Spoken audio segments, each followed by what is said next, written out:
इस कथा को सुनने से भक्तों की सभी मनोकामनाएं भगवान बृहस्पति देव की कृपा से पूर्ण हो जाती हैं। तो आइए बड़ी ही श्रद्धा और प्रसन्न चित्त मन से इस कथा को सुनते हैं। भारतवर्ष में एक प्रतापी और दानी राजा राज्य करता था।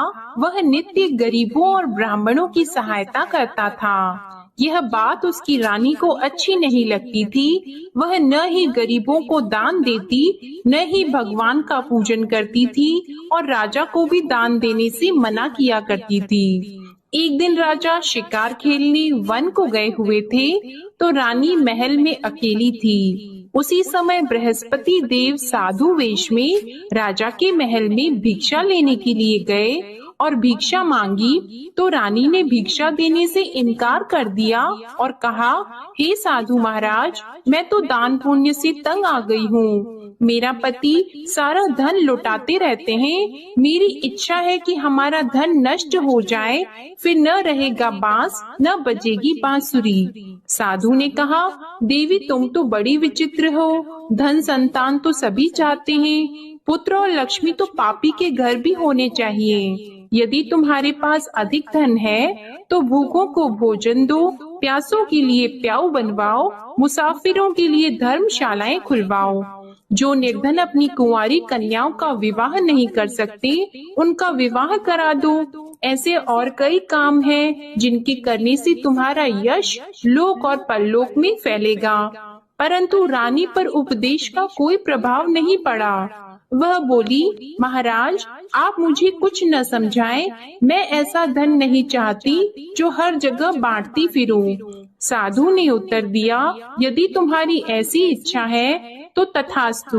तुम ऐसा करना कि बृहस्पतिवार को घर लीपकर पीली मिट्टी से अपना सिर धोकर स्नान करना, भट्टी चढ़ाकर कपड़े धोना। ऐसा करने से आपका सारा धन नष्ट हो जाएगा। इतना कहकर वह साधु महाराज वहाँ से आलोक हो गए और साधु के अनुसार कही बातों को पूरा करते हुए रानी को केवल 3 बृहस्पतिवार ही बीते थे कि उसकी समस्त धन संपत्ति नष्ट हो गई। भोजन के लिए राजा का परिवार तरसने लगा। तब एक दिन राजा ने रानी से बोला कि हे रानी, तुम यहीं रहो, मैं दूसरे देश को जाता हूँ, क्योंकि यहाँ पर सभी लोग मुझे जानते हैं, इसलिए मैं कोई छोटा कार्य नहीं कर सकता। ऐसा कहकर राजा परदेश चला गया। वहाँ वह जंगल से लकड़ी काट कर लाता और शहर में बेचता था। इस तरह वह अपना जीवन व्यतीत करने लगा। इधर राजा के परदेश जाते ही रानी और दासी दुखी रहने लगी। एक बार जब रानी और दासी को 7 दिन तक बिना भोजन के रहना पड़ा, तो रानी ने अपनी दासी से कहा, हे दासी, पास ही के नगर में मेरी बहन रहती है, वह बड़ी धनवान है। तू उसके पास जा और कुछ लेकर आ, ताकि थोड़ा बहुत गुजार बसर हो सके। रानी दासी की बहन के पास गई। उस दिन गुरुवार था और रानी की बहन उस समय बृहस्पतिवार व्रत की कथा सुन रही थी। दासी ने रानी की बहन को अपनी रानी का संदेश दिया, लेकिन रानी की बड़ी बहन ने कोई उत्तर नहीं दिया। जब दासी को रानी की बहन से कोई उत्तर नहीं मिला, तो वह बहुत दुखी हुई और उसे क्रोध भी आया।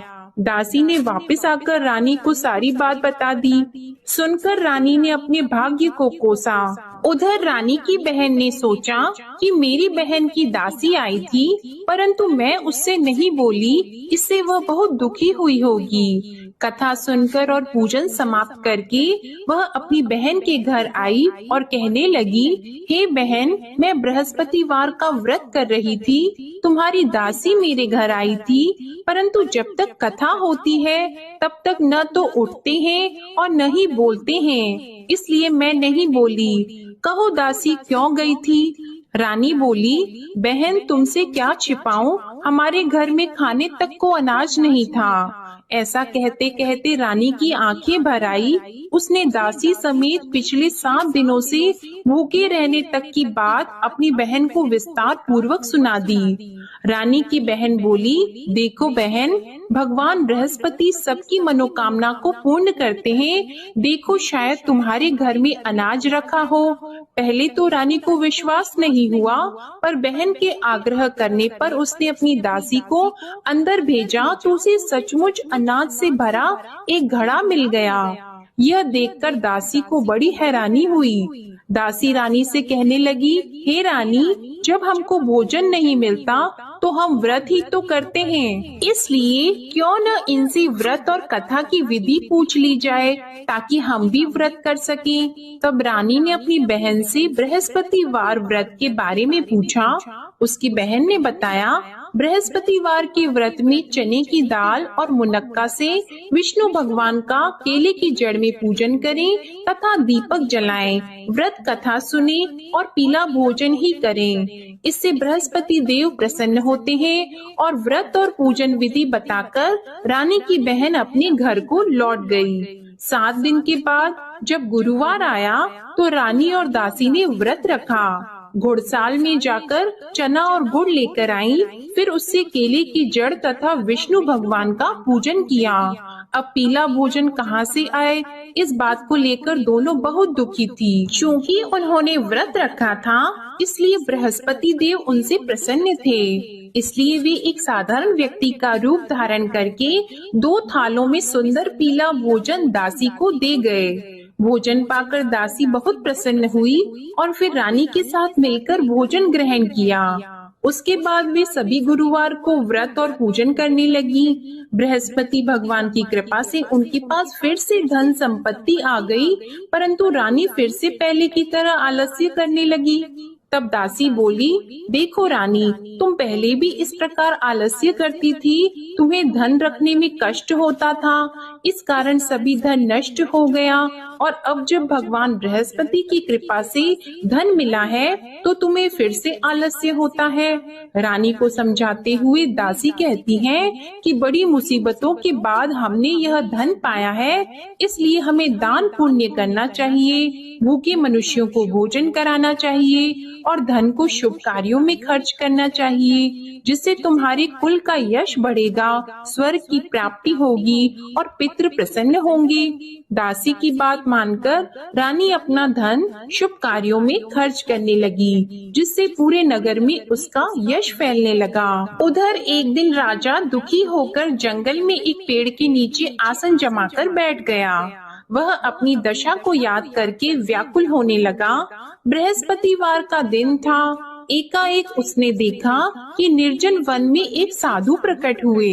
वह साधु वेश में स्वयं बृहस्पति देवता थे। लकड़हारे के सामने आकर बोले, हे लकड़हारे, इस सुनसान जंगल में तू इतना चिंता मग्न क्यों बैठा है? लकड़हारे ने दोनों हाथ जोड़कर प्रणाम किया और उत्तर दिया, महात्मा जी, आप सब कुछ जानते हैं, मैं क्या कहूँ। यह कहकर रोने लगा और साधु को अपनी आत्म कथा सुनाई। महात्मा जी ने कहा, तुम्हारी स्त्री ने बृहस्पतिवार के दिन बृहस्पति भगवान का निरादर किया है, जिसके कारण रुष्ट होकर उन्होंने तुम्हारी यह दशा कर दी। अब तुम चिंता को दूर करके मेरे कहने पर चलो तो तुम्हारे सब कष्ट दूर हो जाएंगे और भगवान पहले से भी अधिक संपत्ति देंगे। तुम बृहस्पति के दिन कथा किया करो, 2 पैसे के चने मुनक्का लाकर उसका प्रसाद बनाओ और शुद्ध जल से लोटे में शक्कर मिलाकर अमृत तैयार करो। कथा के पश्चात अपने सारे परिवार और सुनने वाले प्रेमियों में अमृत व प्रसाद को बांटकर खुद भी ग्रहण करो। ऐसा करने से भगवान तुम्हारी सब मनोकामनाएं पूरी करेंगे। साधु के ऐसे वचन सुनकर लकड़हारा बोला, हे प्रभु, मुझे लकड़ी बेचकर इतना पैसा नहीं मिलता जिससे भोजन के उपरांत कुछ बचा सकूं। मैंने रात्रि में अपनी स्त्री को व्याकुल देखा है, मेरे पास कुछ भी नहीं जिससे मैं उसकी खबर मंगा सकूं। और फिर मैं बृहस्पति देव की क्या कहानी सुनूं? मुझको तो कुछ भी मालूम नहीं है। साधु ने कहा, हे लकड़हारे, तुम किसी बात की चिंता मत करो। बृहस्पतिवार के दिन तुम रोजाना की तरह लकड़ियाँ लेकर शहर को जाओ। तुमको रोज से दुगुना धन प्राप्त होगा, जिससे तुम भली भांति भोजन कर लोगे और बृहस्पति देव की पूजा का सामान भी आ जाएगा। बृहस्पति देव की कथा इस प्रकार है, सुनो। प्राचीन काल में एक ब्राह्मण रहता था। वह बहुत निर्धन था। उसकी कोई संतान नहीं थी। उसकी स्त्री बहुत मलिनता के साथ रहती थी। वह स्नान नहीं करती, किसी देवता का पूजन नहीं करती। इससे ब्राह्मण देवता बड़े दुखी थे। बेचारे बहुत कुछ कहते थे, किंतु उसका कुछ परिणाम नहीं निकला। भगवान की कृपा से ब्राह्मण की स्त्री के कन्या रूपी रत्न पैदा हुआ।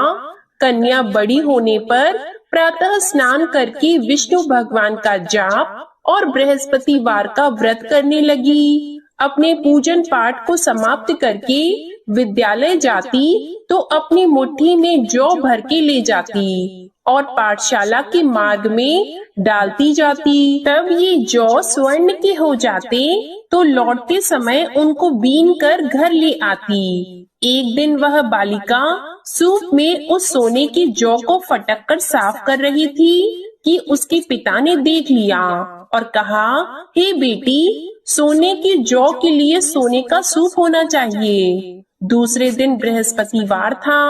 इस कन्या ने व्रत रखा और बृहस्पति देव से प्रार्थना करके कहा, मैंने आपकी पूजा सच्चे मन से की है, तो मेरे लिए सोने का सूप दे दो। बृहस्पति देव ने उसकी प्रार्थना स्वीकार कर ली। रोजाना की तरह वह कन्या जौ फैलाती हुई जाने लगी। जब लौटकर जौ बीन रही थी तो बृहस्पति देव की कृपा से सोने का सूप मिला। उसे वह घर ले आई और उसमें जौ साफ करने लगी, परंतु उसकी माँ का वही ढंग रहा। एक दिन की बात है कि वह कन्या सोने के सूप में जौ साफ कर रही थी। उस समय उस शहर का राजपुत्र वहाँ से होकर निकला। इस कन्या के रूप और कार्य को देखकर मोहित हो गया और अपने घर आकर भोजन और जल त्याग कर उदास होकर लेट गया।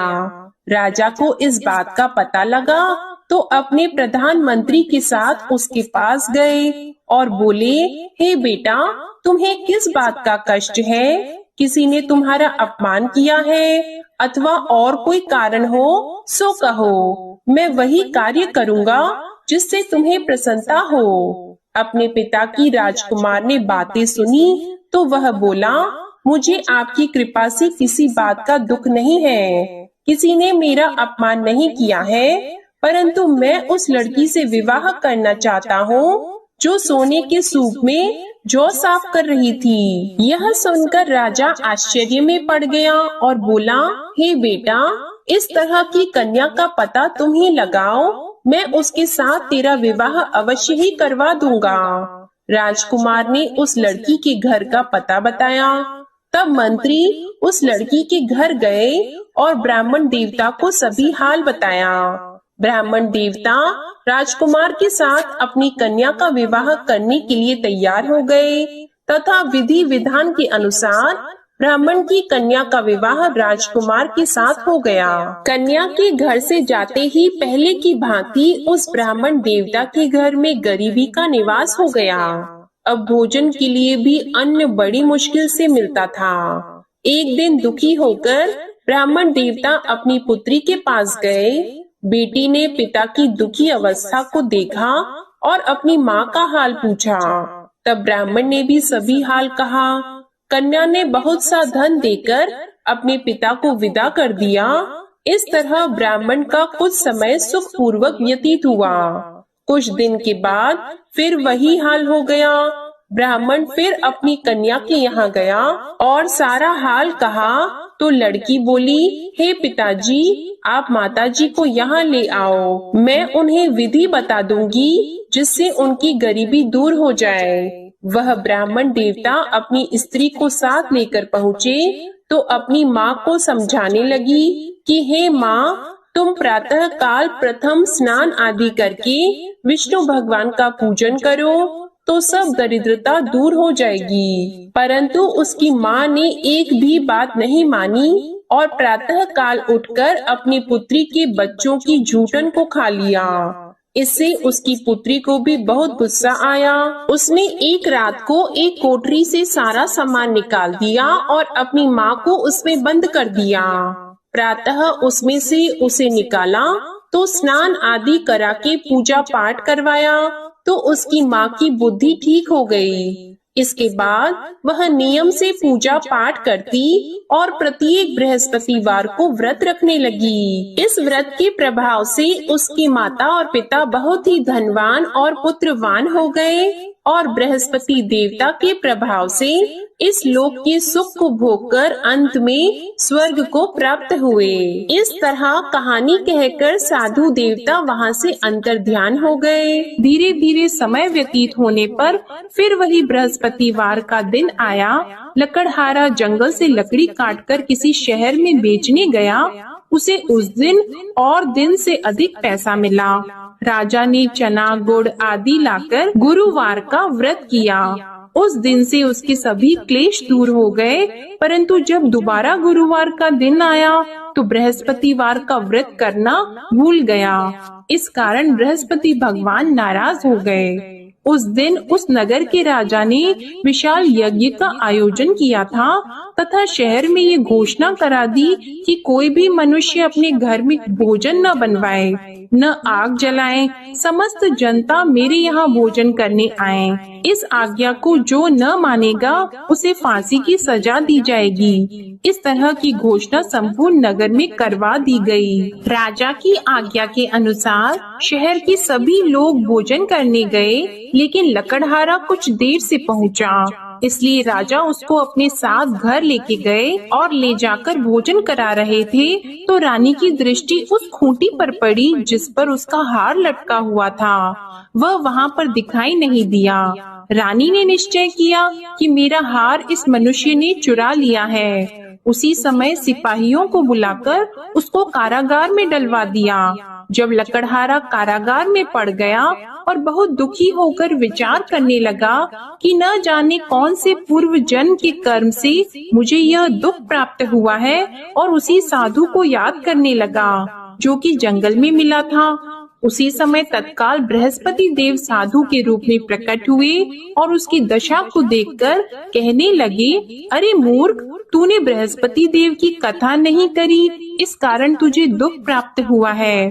अब चिंता मत कर, बृहस्पतिवार के दिन कारागार के दरवाजे पर 4 पैसे पड़े मिलेंगे, उनसे तू बृहस्पति देव की पूजा करना, तेरे सभी कष्ट दूर हो जाएंगे। बृहस्पतिवार के दिन उसे 4 पैसे मिले। लकड़हारे ने कथा कही। उसी रात्रि को बृहस्पति देव ने उस नगर के राजा को स्वप्न में कहा, हे राजा, तुमने जिस आदमी को कारागार में बंद कर दिया है वह निर्दोष है, वह राजा है, उसे छोड़ देना। रानी का हार उसी खूंटी पर लटका है। अगर तू ऐसा नहीं करेगा तो मैं तेरे राज्य को नष्ट कर दूंगा। इस तरह रात्रि के स्वप्न को देखकर राजा प्रातः काल उठा और खूंटी पर हार देखकर लकड़हारे को बुलाकर क्षमा मांगी और लकड़हारे को योग्य सुंदर वस्त्र आभूषण देकर विदा कर दिया। बृहस्पति देव की आज्ञा के अनुसार लकड़हारा अपने नगर को चल दिया।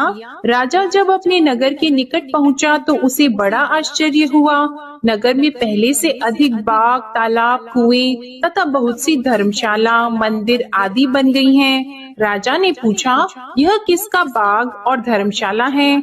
तब नगर के सब लोग कहने लगे, यह सब रानी और बंदी के हैं। तो राजा को आश्चर्य हुआ और गुस्सा भी आया। जब रानी ने यह खबर सुनी कि राजा आ रहे हैं तो उन्होंने दासी से कहा, हे दासी, देख राजा हमको कितनी बुरी हालत में छोड़ गए थे। हमारी ऐसी हालत देखकर वह लौट न जाएं, इसलिए तू दरवाजे पर खड़ी हो जा।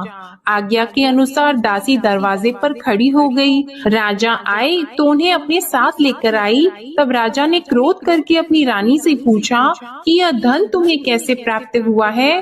तब उन्होंने कहा, हमें यह सब धन बृहस्पति देव के इस व्रत के प्रभाव से प्राप्त हुआ है। राजा ने निश्चय किया कि 7 रोज बाद तो सभी बृहस्पति देव का पूजन करते हैं, परंतु मैं प्रतिदिन दिन में 3 बार कहानी और रोज व्रत किया करूंगा। अब हर समय राजा के दुपट्टे में चने की दाल बंधी रहती और दिन में 3 बार कहानी कहते। एक रोज राजा ने विचार किया कि चलो अपनी बहन के यहाँ हो आवे। इस तरह निश्चय करके राजा घोड़े पर सवार होकर अपनी बहन के यहाँ को चलने लगा। मार्ग में उसने देखा कि कुछ आदमी एक मुर्दे को लिए जा रहे हैं। उन्हें रोककर राजा कहने लगा, अरे भाइयों, मेरी बृहस्पति देव की कथा सुन लो। वे बोले, लो हमारा तो आदमी मर गया है, इसको अपनी कथा की पड़ी है। परंतु कुछ आदमी बोले, अच्छा कहो, हम तुम्हारी कथा भी सुनेंगे। राजा ने दाल निकाली और जब कथा आधी हुई थी कि मुर्दा हिलने लग गया, और जब कथा समाप्त हो गई तो राम राम करके मनुष्य उठकर खड़ा हो गया। आगे मार्ग में उसे एक किसान खेत में हल चलाता मिला तो राजा ने उसे देखकर बोला, अरे भैया, तुम मेरी बृहस्पतिवार की कथा सुन लो। किसान बोला, जब तक मैं तेरी कथा सुनूंगा तब तक 4 हरैया जोत लूंगा। जा अपनी कथा किसी और को सुनाना। इस तरह राजा आगे चलने लगा। राजा के हटते ही बैल पछाड़ खाकर गिर गए और किसान के पेट में बड़ी जोर का दर्द होने लगा। उस समय उसकी माँ रोटी लेकर आई और उसने जब यह देखा तो अपने पुत्र से सब हाल पूछा और बेटे ने सभी हाल कह दिया। तो बुढ़िया दौड़ी दौड़ी उस घुड़सवार के पास गई और उससे बोली कि मैं तेरी कथा सुनूंगी, तू अपनी कथा मेरे खेत पर चलकर ही कहना। राजा ने बुढ़िया के खेत पर जाकर कथा कही, जिसके सुनते ही वह बैल उठकर खड़े हुए तथा किसान के पेट का दर्द भी बंद हो गया। राजा अपनी बहन के घर पहुंचा। बहन ने भाई की खूब मेहमानी की। दूसरे रोज प्रातः काल राजा जगा तो वह देखने लगा कि सब लोग भोजन कर रहे हैं। राजा ने अपनी बहन से कहा, ऐसा कोई मनुष्य है जिसने भोजन नहीं किया हो? मेरे बृहस्पतिवार की कथा सुन ले। बहन बोली, हे भैया, यह देश ऐसा है कि पहले यहाँ लोग भोजन करते हैं, बाद में अन्य काम करते हैं। अगर कोई पड़ोस में हो तो देख आऊं। वह ऐसा कहकर देखने चली गई, परंतु उसे कोई ऐसा व्यक्ति नहीं मिला जिसने भोजन न किया हो। अतः वह एक कुम्हार के घर गई जिसका लड़का बीमार था। उसे मालूम हुआ कि उनके यहाँ 3 रोज से किसी ने भोजन नहीं किया है। रानी ने अपने भाई की कथा सुनने के लिए कुम्हार से कहा, वह तैयार हो गया। राजा ने जाकर बृहस्पतिवार की कथा कही, जिसको सुनकर उसका लड़का ठीक हो गया। अब तो राजा की प्रशंसा होने लगी। एक रोज राजा ने अपनी बहन से कहा कि हे बहन, हम अपने घर को जाएंगे, तुम भी तैयार हो जाओ। राजा की बहन ने अपनी सास से कहा तो सास ने कहा, हाँ चली जा, परंतु अपने लड़कों को मत ले जाना, क्योंकि तेरे भाई की कोई औलाद नहीं है। बहन ने अपने भैया से कहा, हे भैया, मैं तो चलूंगी पर कोई बालक नहीं चलेगा। तो राजा बोला, जब कोई बालक नहीं चलेगा तब तुम ही क्या करोगी? बड़े दुखी मन से राजा अपने नगर को लौट आया। राजा ने अपनी रानी से कहा, हम निर्वंशी हैं, हमारा मुंह देखने का धर्म नहीं है और कुछ भोजन आदि नहीं किया है। रानी बोली, हे प्रभु, बृहस्पति देव ने हमें सब कुछ दिया है, वह हमें औलाद अवश्य देंगे। उसी रात को बृहस्पति देव ने राजा से स्वप्न में कहा, हे राजा उठो, सभी सोच त्याग दो, तेरी रानी गर्भ से है। राजा को यह बात सुनकर बड़ी खुशी हुई। 9वें महीने में उसके गर्भ से एक सुंदर पुत्र पैदा हुआ। तब राजा बोला, हे रानी, स्त्री बिना भोजन के रह सकती है पर बिना कहे नहीं रह सकती। जब मेरी बहन आएगी तुम उससे कुछ मत कहना। रानी ने सुनकर हाँ कर दिया। जब राजा की बहन ने यह शुभ समाचार सुना तो वह बहुत खुश हुई और बधाई लेकर अपने भाई के यहाँ आई। तभी रानी ने कहा, घोड़ा चढ़कर तो नहीं आई है, गधा चढ़कर आई है। राजा की बहन बोली, भाभी, मैं इस प्रकार न कहती तो तुम्हें औलाद कैसे मिलती? बृहस्पति देव ऐसे ही हैं, जैसी जिसके मन में कामनाएं हैं सभी को पूर्ण करते हैं। जो सद्भावना पूर्वक पूर्वक बृहस्पतिवार का व्रत करता है एवं कथा पढ़ता है अथवा सुनता है, दूसरों को सुनाता है, बृहस्पति देव उनकी सभी मनोकामनाएं पूर्ण करते हैं। बृहस्पति देव उनकी सदैव रक्षा करते हैं। जो संसार में सद्भावना और सच्चे हृदय से बृहस्पति देव का पूजन करते हैं, उनकी सभी मनोकामनाएं उसी प्रकार पूर्ण होती हैं जैसे राजा और रानी ने बृहस्पति देव की कथा का गुणगान किया। उनकी सभी इच्छाएं बृहस्पति देव ने पूर्ण की। मनुष्य को हृदय से उनका मनन करते हुए जयकारा करना चाहिए। तो प्रेम से बोलिए बृहस्पति देव की जय, विष्णु भगवान की जय, समस्त देवी देवताओं की जय।